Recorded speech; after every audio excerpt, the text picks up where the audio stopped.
I'm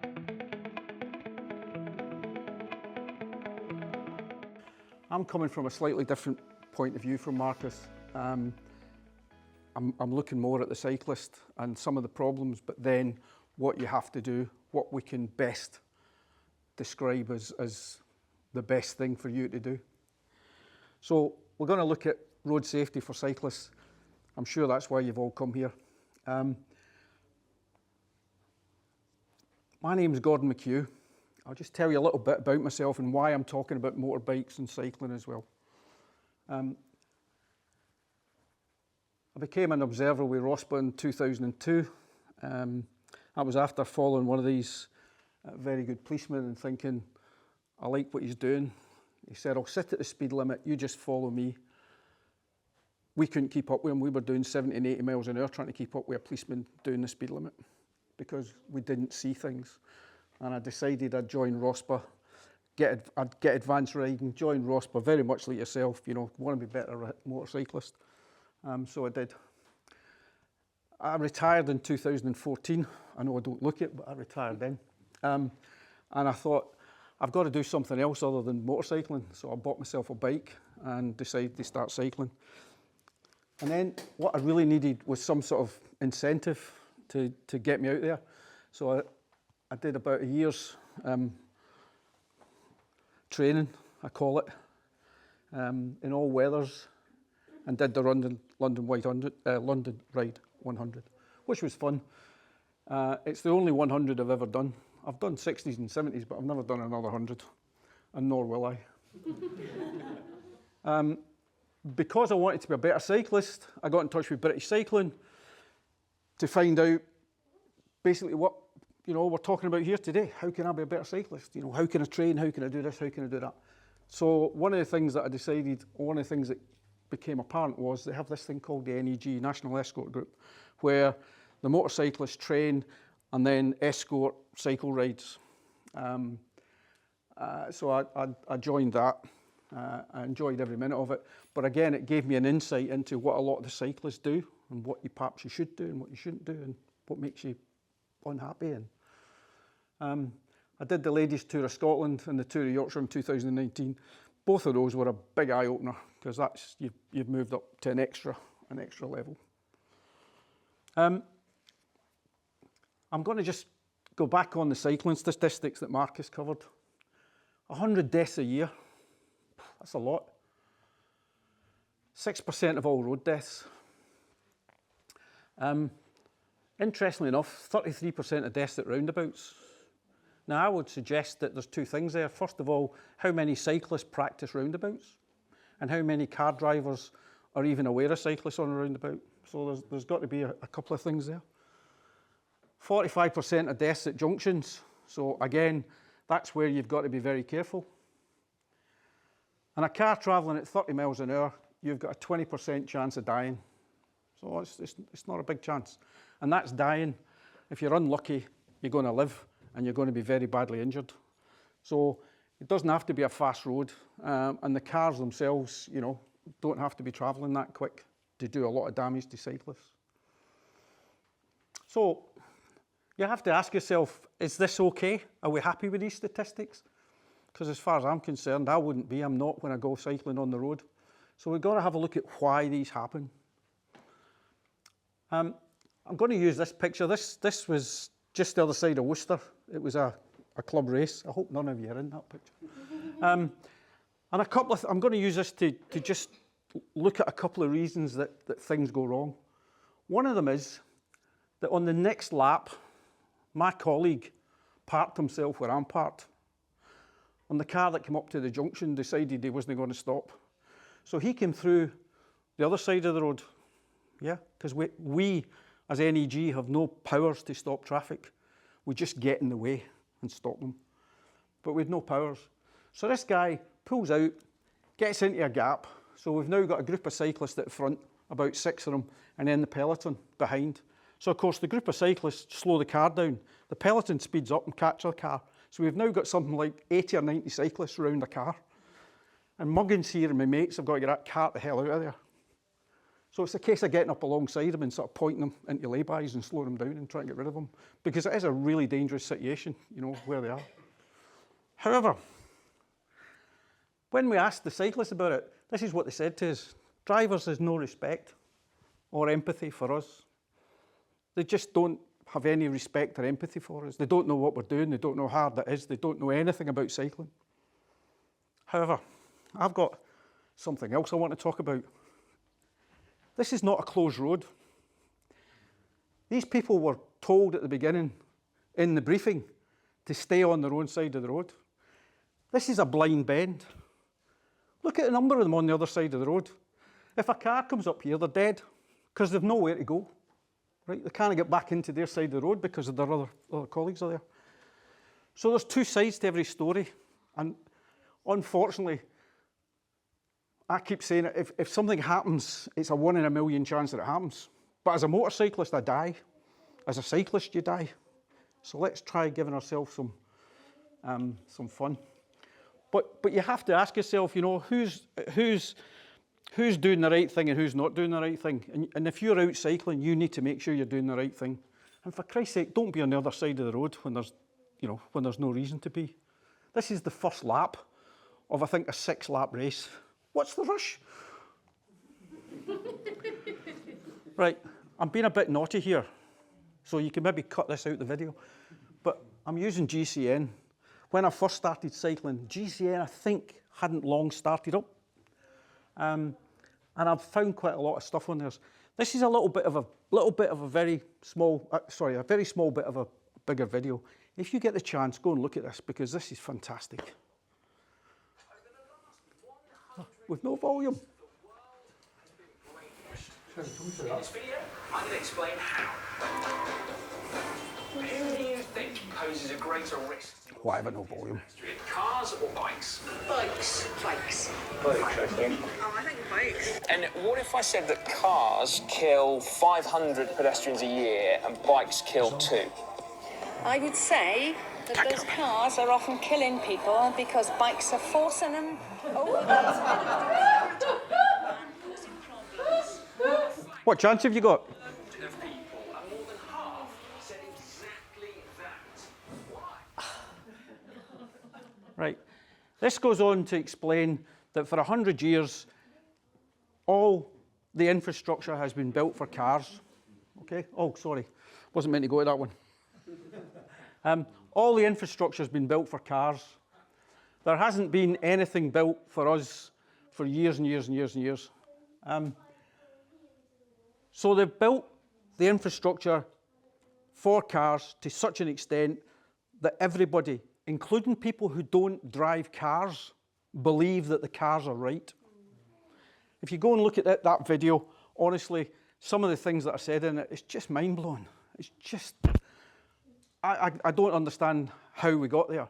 But basically it's because everything they've done on the roadside, they're talking about things like, in order to keep cars flowing, you come off a little narrow 6 metre wide road, 6 metre wide road out of a sort of housing estate, but it flares to 18 metres at the main road. And that's so cars can sweep round it. But then they put the tactile paving on it so that people who've got, you know, bad eyesight, that's where they have to cross. So instead of crossing them at 6 metres, they cross them at 18 metres, just so cars can just sweep out. And that's what we've been done all the time. The other thing to make a point is that pedestrians are the ones who have to stop. Why not stop the cars unless there's a pedestrian there? Yeah, it's just nonsense. That's what we've been doing for 100 years, and everybody has been brainwashed into this idea that the car is king. And when you say the car's king, you put a driver in there, you know, he becomes the king. And we keep trying to restrict people. I think that's wrong. I think what we should do is train them properly. You know, somebody asked earlier on about the driving test. Why is the saccades and fixations not there? I think the driving instructor's quite happy if you turn your head. Doesn't matter what you see in, just as long as you turn your head, he can tick that box, and you're another driver out on the road going for cyclists. Sorry about that. That was, I found that. So what can we do about it? What do you think we can do about it, given that it's the attitude of these drivers that's wrong? What do you think we can do about it? Do you think this will work?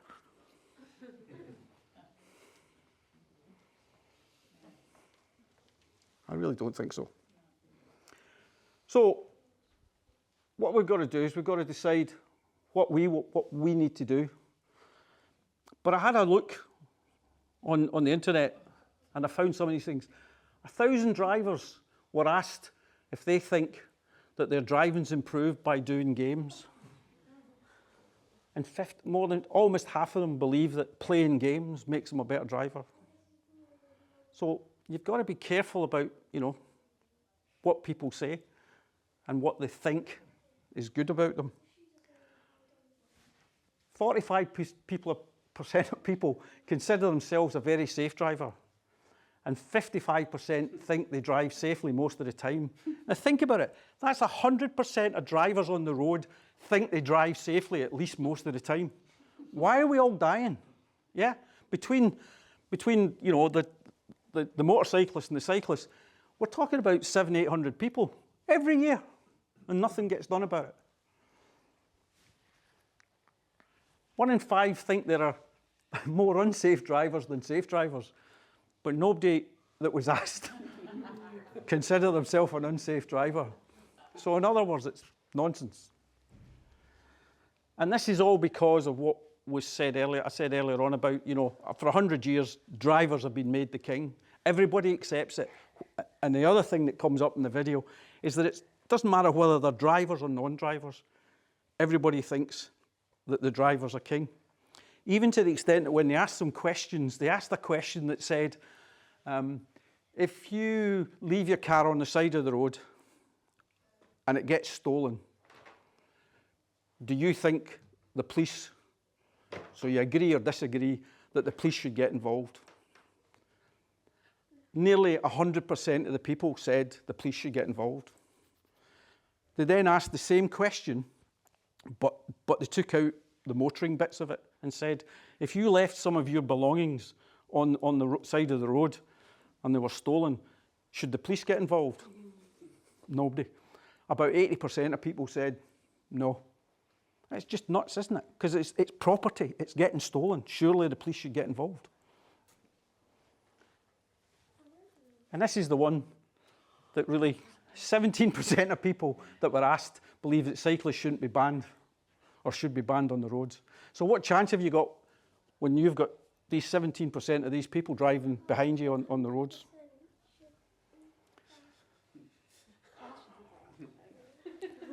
So let's see how we can look after ourselves.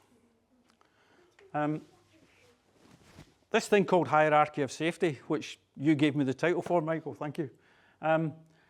This is what we should all be looking at, and this is, hopefully we'll get a little bit of discussion going on. I don't want to be the person that's saying this. I didn't know half of this before I started, before I started getting ready for this presentation. So the hierarchy of safety is this pyramid. This is the most important. Oh, sorry. It's gone far too far. If you base it on your kit, if you base your safety as being the most important part, you haven't got a very stable position, okay? The route is much more advantageous, much more important to you as cyclists. If you think about it, anybody can get on a kit, can get on a little kiddie's bike, but it doesn't make them safe. We have a problem with motorcyclists. They go out on the road with a group of friends and can't keep up. Oh, I need a bigger bike. So they go and get a bigger bike. They're not any better riders, they just get a bigger bike. So the bigger the bike, the closer they are to danger. So let's get back to the way it should have been. I want to go through these bit by bit and just talk about some of the things. If you guys know about this, I have no apologies for telling you again. But if you don't know about it, maybe we'll just put one little thought in somebody's head that saves their life or makes their ride better. So, I don't know where the road is. Looks quite nice, but don't know. Road conditions. So what are we looking for road conditions? If you're going to go out on a bike and it's icy. Really? If you're going to go very far? I don't know that's a great idea. But the other thing is, what are the road conditions? Are there potholes? Is there flooding? I mean, we were doing a bike safe over at Hereford the other day there, and honestly, the roads were just flooded when all that cycling. So you wouldn't want to go cycling in that. So have a think about it. Not saying you can't do it. I'm just saying you have to be thinking of these things. What about corners? Are there any corners on the route that you're thinking about that you need to be careful of? If you're going out in a group ride, should you be saying to the guys in the group, hey, look, when we get down this road, there's a tight corner, so back it off a bit. School traffic. If you're going out and it's 3:30, 4 o'clock, you're going to have a lot of school traffic. You're going to have lots of kids around. You're going to have lots of mothers and fathers that are looking for their kids. They're not looking for you. They're looking for the kids. So just give it some thought. You know, don't just go out on the road whenever you think is the right time for you. Think about what else is happening on the road. What about terrain? I know from my experience that when the road goes up and down, it's not very comfortable. But also you've got to think about, you know, if you're on your own and you go over the top of, you know, if the terrain's doing this and you go over the top, the car coming up behind you at 60 miles an hour, he's not slowing down for that crest. He's going to come over the top, and if you're there, he's going to take you out. So just be careful about these things. You know, you just need to be aware of what's happening.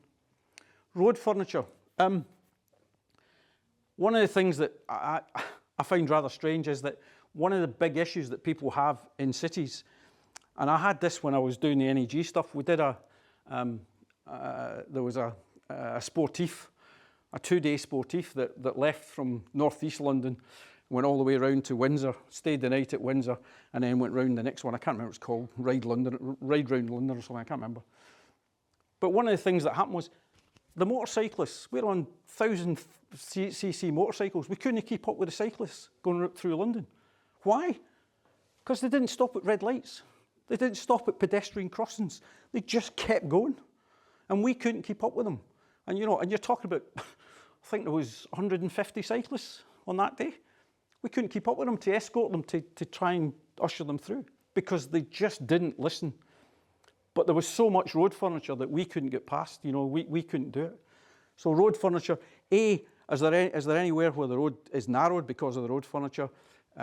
Is there things like crossings that you're going to have to slow down at? Just give it a bit of thought. There's no specific way of dealing with it. You just got to give it some thought.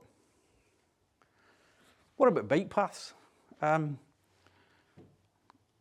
Personally, I hate riding bike paths because usually they're never swept. That's where they put the drains. That's where the drain covers are.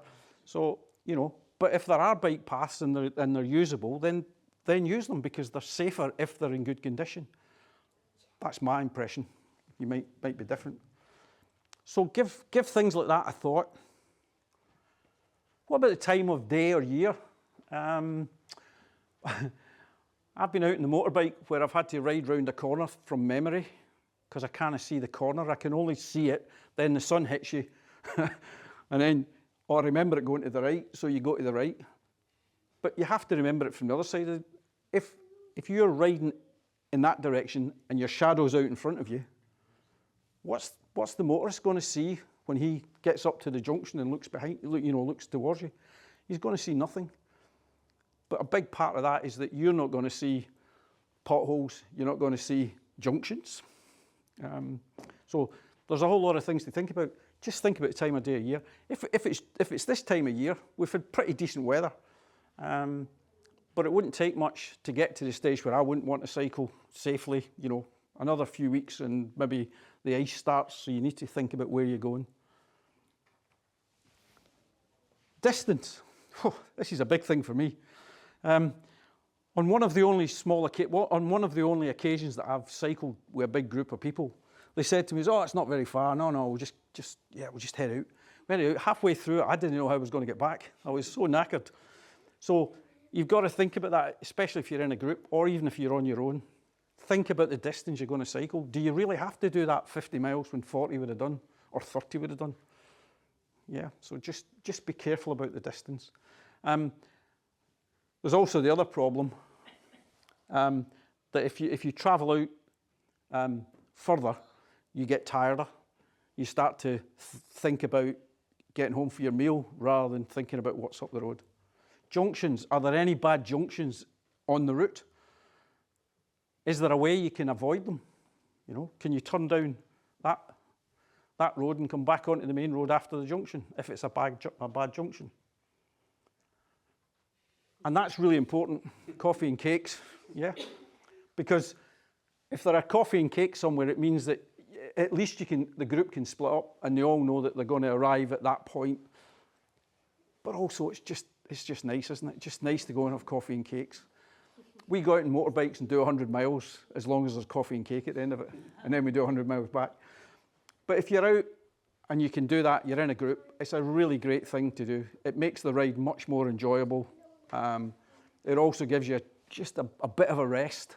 And obviously you can take in some nutrition and some hydration as well. So those are the things we've covered at the moment. And I did those and then I thought, well, what happens about the weather? I've done it. I've left the house with a tailwind, got 25 miles up the road, turned round and bugger me, I'm in a headwind now. So that makes it that much harder. So give that a thought, especially if you're in a group and you've got people who are not quite as fit as you are and you're the organiser. I mean, they're all little things. What about the group members? Are the group members, I mean, if I went and rode in a group, I would have trouble. I do not like riding in groups, but I would have trouble riding, you know, within that group. I just find it really difficult. I like riding on my own or with a couple of us. So which group members have you got? You know, is everybody up to the same level? Or have you got to split the group? And what about the size of the group? This comes back to what we were talking about earlier on in terms of the only time I've ever been out with a big group, what they did was split us into 3 groups. We were all in sight of each other, but it meant that cars could pull in between us, get off. But you've just got to consider the size of the group. And going back to the coffee and cake, if you've got a huge group, you've got to decide where you're going to go for it. You know, I've been to cafes where there's, you know, 20, 30, 40 cyclists turn up and there's nowhere for them to park their bikes other than on the pavement. You've then, you know, disturbed people that are passing by. Any questions before I move on? Any comments? Have you got? Is there anything else you think we should add to these things? Because one of the big issues that I find is, we've said this on Bike Safe, none of us ever get old enough to learn all the mistakes. Yeah, we have to learn from other people's mistakes, and that's a big part of being in something like a cycling club, or as we're in motorcycle clubs. You know, that we've told people who have been riding for 30 years, we've told them of what can happen. You know, what sort of problem you can have, and they've just, I've never had that problem. Well, you're gonna at some stage. So, in terms of all of those things, it's definitely not the only things you have to think about, but you have to think about them.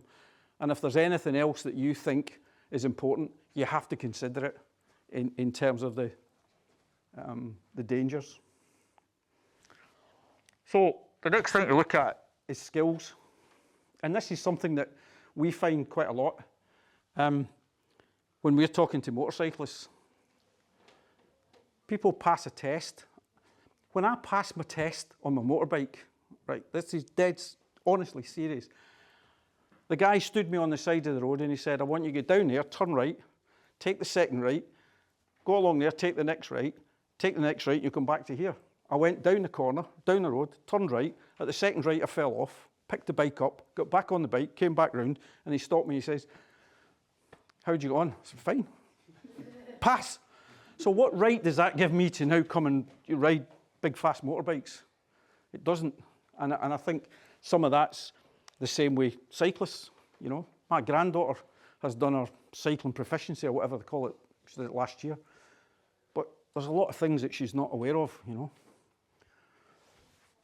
So you've got to be aware all around you. We go back to talking about the motorcyclists. We need to be aware of what's happening on the road behind us. Is there cars? I did a presentation to the motorcycle group that I was involved with, And I sort of explained, it was just before I did the London 100 and said I was doing it, I wanted sponsorship, so get your money out, you know, here we go. And I sort of tried to explain to him, when I'm cycling out there, I can't hear a car. And that's something with electric cars. You ain't going to hear them, but you have to find some way of being aware of what's at the back of you. Don't just continue to ride up there. You need to be checking behind you. And you see these anoraks with mirrors on them. I think they're a great idea. Yeah, so just be aware of what's going on round about you. Be aware of the weather. Be aware of anything else that could affect you. Observations, these are really important. This is probably one of the most important things. Potholes. Holes in the, you know, potholes in the road, holes in the road. Don't get involved when there's flooding. If you go through a puddle on a push bike, there might be a drain there that's open. There might be a hole there, and you're off. So you've just got to be as observant as you can. Look out for things ahead that you then need to slow down for or position for. Okay, so if there's a junction, think about what Marcus was saying about the lumen effect. Just move a little bit so that anything that's in the junction sees you moving. But you have to be looking ahead for this stuff. You have to be observant. And I've been out with groups, and all they've done is look sideways at each other. So I would sit here and look at you, and you'd look at me, and they just talk all the way. And you get pulled into it, but try not to. Group riding, as I say, this is not my biggest, but I'm sure if Michael's leading a group, he'll understand that he has to give you some sort of briefing as to where we're going, what the methods of communications are, you know, what happens if this happens, what happens if that happens. You need to pay attention to that, because group riding can be pretty dangerous. I've seen a couple of people coming off in groups just because somebody moves out, somebody didn't see the pothole, this guy moves out and hits the guy on his right-hand side, and you're off. Okay, slow, it's maybe not very fast and it's not a big car hitting you. It still bloody hurts when your knees hit the ground. Bike handling.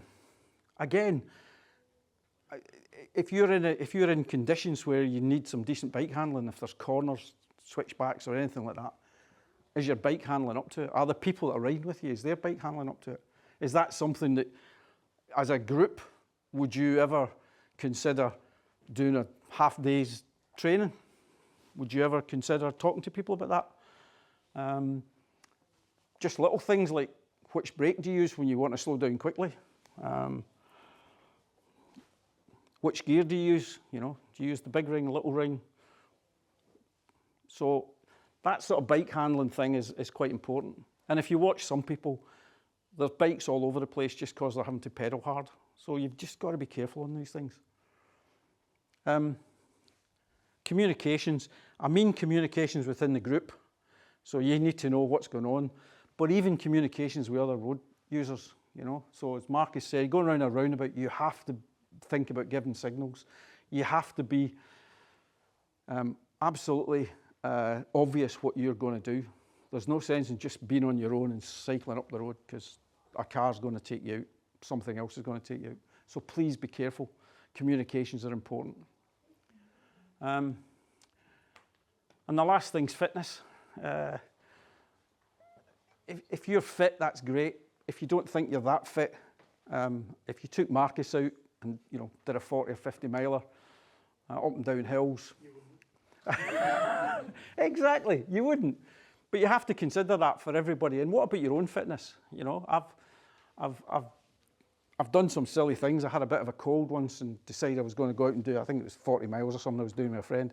And honestly, halfway through it, I nearly died. I just didn't know what to do. I was very nearly phoning my wife and telling her to come pick us up. Because if you're not fit for the ride, don't do it. Yeah, choose a shorter ride, choose an easier ride. Those things are quite important. But the last thing is the highway code. Please, please, please, please know what you're allowed to do, know what you should be doing, what you must do for the highway code, understand it. But even understand it from the point of view of other road users. What do they think they can do? The highway code's quite important. As I say, one of the biggest problems in places like London and Birmingham and other cities is people not sticking to the highway code, the rules of the road, you know. They fly through red lights. If you go on the internet and look at what upsets motorists, it's because you cyclists all break the rules. us motorists never break a rule, but you cyclists are always breaking the rules, you know. So please have a read at the highway code and look at the highway code not as a restriction on you, but look at the highway code, and if it doesn't say must, then basically you can, yeah. So you tell people, you know, when you talk to motorcyclists or drivers and you talk about the highway code, they think, oh, here we go again, you know, restriction, restriction, restriction. It isn't. Look at it, read between the lines. If it doesn't say must, I can virtually always do it, yeah. So please do that for your skills. I think it's quite important. When we get to your kit, this is something that is quite difficult to explain, but I think that the kit that you have is of no importance, roughly, in terms of your bike and the likes. You don't need to have the latest, you know, shoes. You don't need to have the latest jackets. You know, you can still wear jackets like I do that are 6 and 7 years old. You know, the colours have changed, the names of the companies have changed. Doesn't matter. But you've got to consider it. What about the maintenance of your bike? Yeah. Do you maintain your chain? Do you maintain, you know, I've been out with people who have got to a hill, tried to change down a gear, and all of a sudden they're in neutral. Yeah, they've missed because their cables aren't doing what they're supposed to be doing, and they fall off, and it's really embarrassing because you've got to get off and pick them up, and then get back up the hill again. So make sure that your kit's properly maintained. What about the weather? Are you properly kitted for the weather of that day? Have you got enough layers on? Have you got, you know, have you got shoes that leak, or do you need to put some gaiters on over the top of them? Just think about the weather. There's nothing worse than going out with a pair of gloves and it chucks it down with rain and you end up with horrible, wet, cold hands. Think about it, yeah?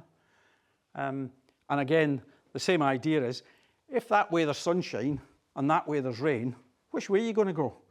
I'm going to go that way. Even if that's where I wanted to go, I'm going to go that way, aren't you? That's just what you do. And we always talk in terms of motorcycling. If you're going to go for a ride, head east first. Is that right? Yeah, head east first in the morning. Because when you do 100 miles that way and you turn around and come back again, the sun's behind you. If you do it the other way around, if you go 100 miles that way and turn around, that 100 miles back, you've got the sun in your eyes all day long. So just be careful about things like that. What about comfort? I know this is one of the things I learned very quickly, that you can be on a bike with some decent gear, but if it doesn't suit you and you're not comfortable, it's the most obnoxious day in the saddle, yeah? And that goes for gloves, jumpers, it goes for shoes, and of course we all know it goes for that interface between you and the saddle. That's quite important. And the other thing is, in terms of comfort, consider having a bike fit. I remember going for my bike fit, and it was like a little bit here and a little bit there and a little bit there, but all of a sudden the comfort on the bike was huge compared to what it had been. So consider your comfort, because if you're not going to enjoy your ride. What about punctures? If you have a puncture, how do you, what do you do about it? I was on a Sportif, and there was a guy in front of me had a puncture in his rear tyre. So I pulled up behind him to protect him. He got off the bike and I says, "You okay?" Yeah, I'm okay, yeah. So he took his tyre off, put it back in again, one of his 4 tubes that he carried. He literally got across the road and he had another puncture. So he got off the bike again, took the wheel off, took the tyre off, put another tube in it, went down the road about 200 metres and got another puncture. And then we found out that he didn't know how to put a tyre back on. He was using the levers to put the tyre back on. So he was puncturing the tube every time, which is why he carried 5 and 6 tubes every time he went out for a ride. The guy had about 70 miles to go, so he must have been worried. Technology. I'm thinking of things like rear radar on your bikes. I haven't got much to go, 2 minutes. Think about the technology in terms of what helps you out rather than what you need. If it helps you out, please think about it. And visibility. We were going out on the road the other day there, and a cyclist came toward us. Neither of us saw him until the last minute. The guy was wearing grey in a grey day against a grey hedge, and we couldn't see him. So make sure that you have enough obvious colour in you to do it. And people don't think about it. They've got a nice black jumper and off they go. Yeah. Don't do that. Communications and phone. This is one thing. How do you communicate if you have a problem? Do you have a phone? Does somebody in the group have a phone? Have you got the phone numbers? That's the other thing. It's quite important. Don't go out without it these days, especially if you're going further afield. And communicate with people where you're going. That's quite important. Next of kin. I'm not trying to be too serious. Have you got something that tells somebody who your next of kin is and who to contact and how to contact them? If you come off and you fall on the side of the road and you hurt yourself and an ambulance is called, somebody's going to want to phone your next of kin. Yeah? And if you want it to be your wife rather than your mother, or your wife rather than your sister, you know, you need to know that. I carry in my phone case and in my wallet, I've just got a little card that just says what it is, and also that I'm allergic to penicillin, so don't give me penicillin, or die. So, you know, don't ignore things like this. Right. So, what we've looked at is a hierarchy of safety. Kit, skills and route is your most important thing. Please be careful on that. And really, your safety is up to you. As Marcus said earlier on, if you get involved in an accident, you're part of the problem. So try to always look after yourself.